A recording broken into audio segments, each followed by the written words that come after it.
अस्सलाम वालेकुम एवरीवन। आज की क्लास में हमने स्किज़ोफ्रेनिफॉर्म डिसऑर्डर और स्किज़ोफ्रेनिया को डिस्कस करना है। अब सबसे पहले हम स्किज़ोफ्रेनिफॉर्म डिसऑर्डर का डायग्नोस्टिक क्राइटेरिया देख लेते हैं।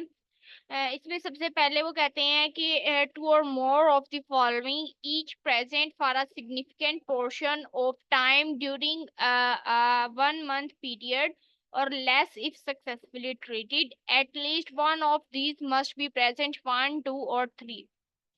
वो कह रहे हैं कि इनमें से कोई से दो या दो से ज्यादा सिम्टम्स प्रेजेंट होने चाहिए और एक सिग्निफिकेंट पोर्शन ऑफ टाइम के लिए प्रेजेंट होने चाहिए, यानी कि 1 month के पीरियड के लिए प्रेजेंट होने चाहिए और 1 month से कम भी हो सकता है इसका ड्यूरेशन, अगर उस चीज को सक्सेसफुली ट्रीट किया जा रहा हो।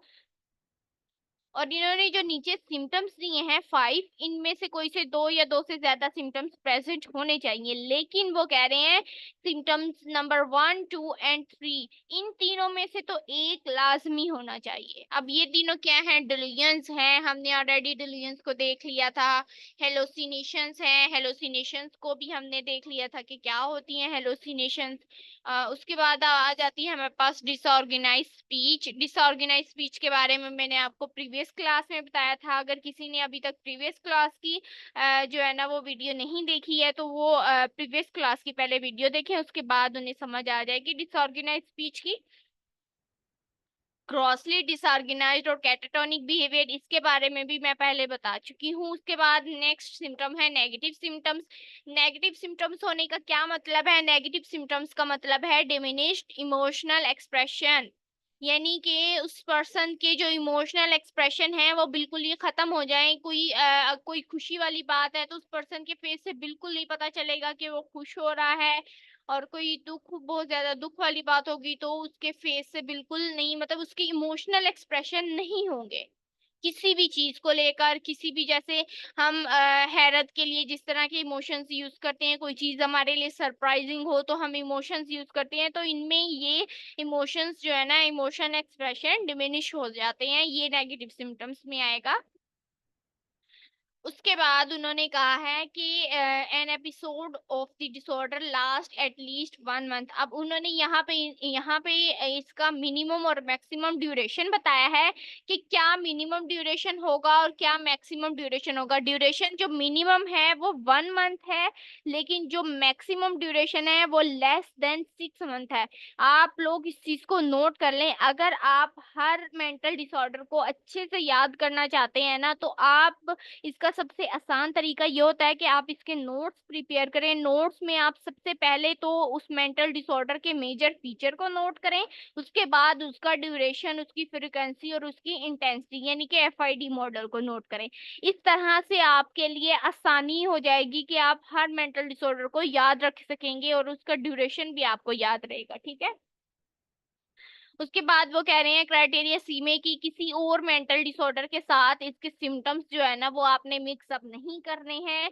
और क्राइटेरिया डी में बताया गया है कि किसी सब्सटेंस के, ये जो भी डिस्टरबेंस है किसी सब्सटेंस के साइकोलॉजिकल इफेक्ट या मेडिकेशन की वजह से ना हो। ठीक है।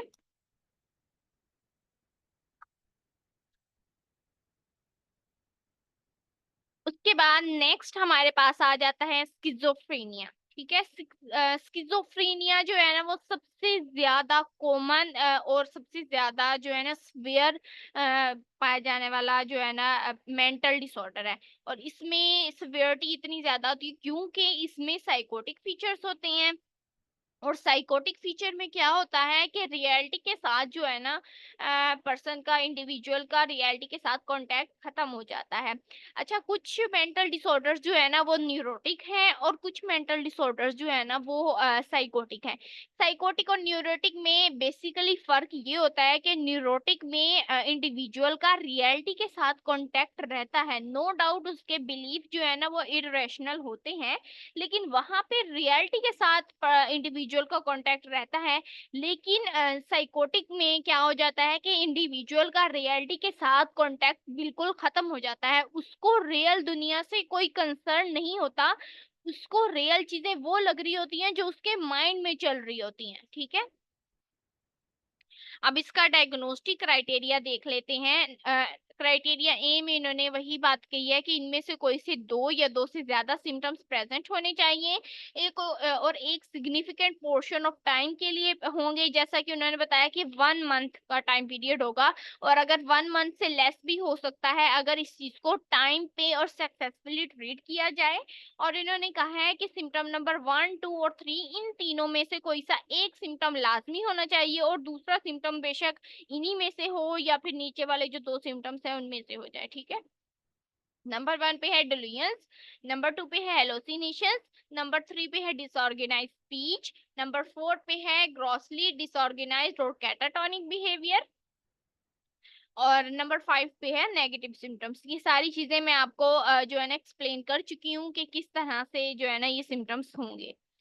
अब क्राइटेरिया बी में उन्होंने कहा है for a significant portion of the time since the onset of the disturbance level of functioning in one or more major areas such as work, interpersonal relations or self care is markedly below the level achieved prior to the onset.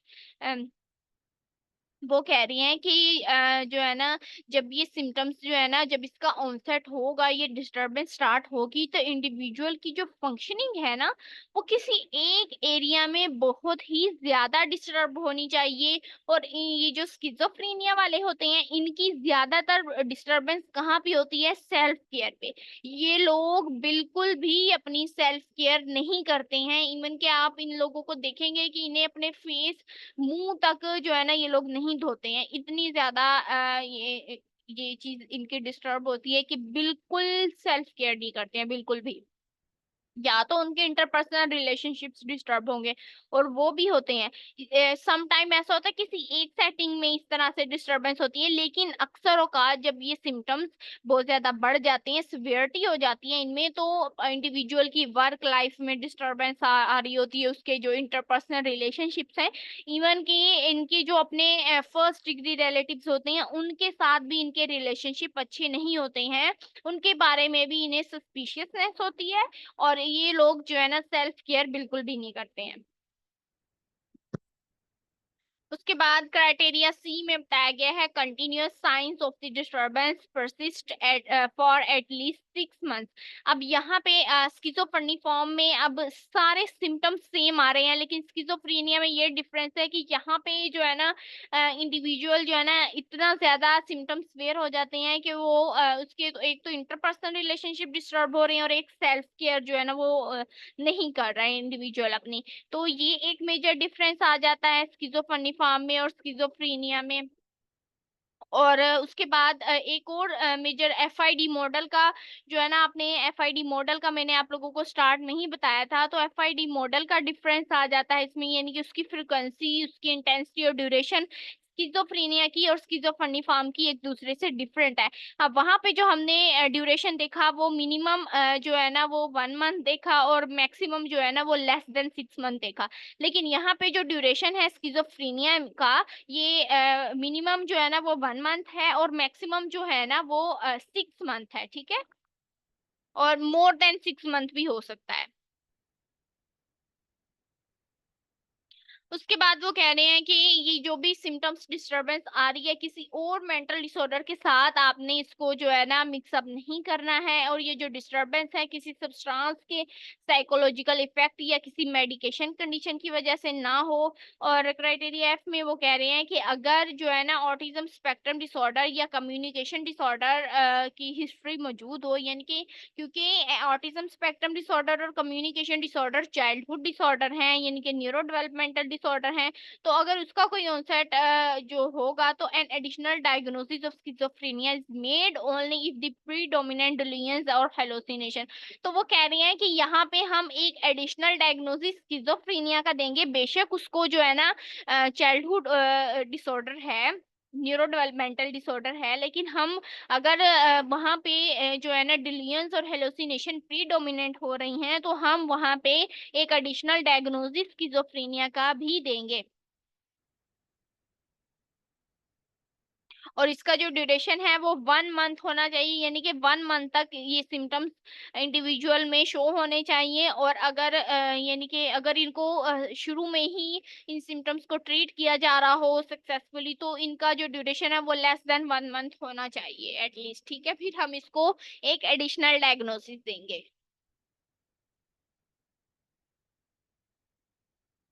ये था schizophrenia का diagnostic criteria. जैसा मैंने आप लोगों को बताया कि आप लोग नोट्स प्रिपेयर करें, इस तरह से आप लोगों की तैयारी ज्यादा अच्छे से हो जाएगी, क्योंकि ये हमारा जो है ना साइकोलॉजिस्ट का ये एक मैनुअल होता है। जो भी साइकोलॉजी के स्टूडेंट हैं, इस मैनुअल पे हमारी ग्रिप होनी चाहिए।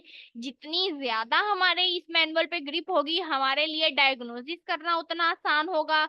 हमें हर मेंटल डिसऑर्डर के बारे में पता होगा कि किस में क्या सिम्टम्स होती हैं, किस बेस पे हम डायग्नोसिस करेंगे। ठीक है, क्योंकि अक्सर मेंटल डिसऑर्डर हैं जो जिनके जो सिम्टम्स हैं वो मैच हो रहे होते हैं, तो हमें नहीं पता चलता कि ये किस कैटेगरी में फॉल कर रहे हैं, तो किस मेंटल डिसऑर्डर में फॉल कर रहे हैं। तो अगर हम इस तरह से, जैसे मैंने बताया है, नोट्स प्रिपेयर करके रखें, तो ये हमारे माइंड में भी रहती हैं ये चीजें।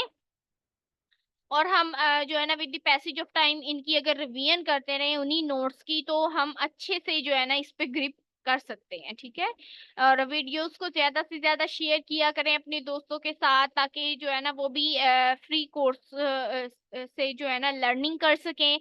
और वीडियोस को लाइक किया करें। आप लोगों के लाइक करने से मुझे अप्रिसिएशन मिलती है। देखिए, मैं आप लोगों के लिए इतना टाइम निकाल के आप लोगों के लिए वीडियो रिकॉर्ड करती हूँ, उसके बाद यूट्यूब पे अपलोड करनी होती है। हालांकि मेरी रूटीन काफी ज्यादा हेक्टिक है, मेरे पास टाइम नहीं होता है, लेकिन फिर भी आप लोगों की लर्निंग के लिए मैं सब कुछ कर रही हूँ। तो जब आप लोग लाइक करते हैं, तो हमें अप्रिसिएशन मिलती है कि हमें जो है ना, हम एक अच्छा काम कर रहे हैं, तो हमें लोगों की तरफ से भी प्यार मिल रहा है। ठीक है, और अगर आपका कोई क्वेश्चन हो तो कमेंट बॉक्स में आप लोग कर सकते हैं। और इसके अलावा जो है ना एक और अनाउंसमेंट मैंने करनी थी कि मैंने जो है ना हमारा अभी 15 अगस्त को एक बैच स्टार्ट होने जा रहा है, जिसपे मैं जो है ना 60% ऑफ डिस्काउंट, स्टूडेंट्स को जो है ना 60% का डिस्काउंट दे रही हूँ। वो बैच मैंने इसीलिए ही इंट्रोड्यूस करवाया है, क्योंकि अक्सर स्टूडेंट्स मेरे पास ऐसे आते हैं जो कि बहुत ही ज्यादा नीडी होते हैं, और सिर्फ वो पैसों की वजह से जो है ना वो लर्निंग नहीं कर पाते हैं। तो सिर्फ पैसों की वजह से जब स्टूडेंट्स एक अच्छे प्लेटफॉर्म से लर्निंग नहीं कर सकते हैं, तो उनके कॉन्सेप्ट किस तरह से क्लियर होंगे। तो सिर्फ इस वजह से मैंने इस बैच को जो है ना 60% डिस्काउंट पे रखा है। और अब पहले वैसे हमारे बैच की जो प्रीवियस बैचेस की फी है वो 3500 पर मंथ है, लेकिन डिस्काउंट की वजह से इस बैच की जो फी है वो 1500 है। अगर आप लोग ये जो भी हम मेंटल डिसऑर्डर पढ़ रहे हैं, इनके कॉजेज, इनकी इटियोलॉजी के बारे में पढ़ना चाह रहे हैं, आप रेपो बिल्डिंग के बारे में पढ़ना चाह रहे हैं, डायग्नोसिस किस तरह से करते हैं उस बारे में पढ़ना चाह रहे हैं, हिस्ट्री कैसे लेनी है, और हमने जो है ना टेस्टिंग किस तरह से आप लोगों ने अप्लाई करनी है, और थेरेपीज वगैरह जो है ना वो आप लोग अगर लर्न करना चाहते हैं, तो आप लोग जो है ना व्हाट्सएप पे कांटेक्ट कर सकते हैं। मैं डिस्क्रिप्शन में व्हाट्सएप नंबर मेंशन कर दूंगी, और कोर्स की जो भी डिटेल्स होंगी मैं वो भी मेंशन कर दूंगी, ताकि आप लोग में से कोई भी अगर ज्वाइनिंग करना चाहता है तो वो फ्रीली जो है ना उस व्हाट्सएप नंबर पे कांटेक्ट कर सकता है। Thank you.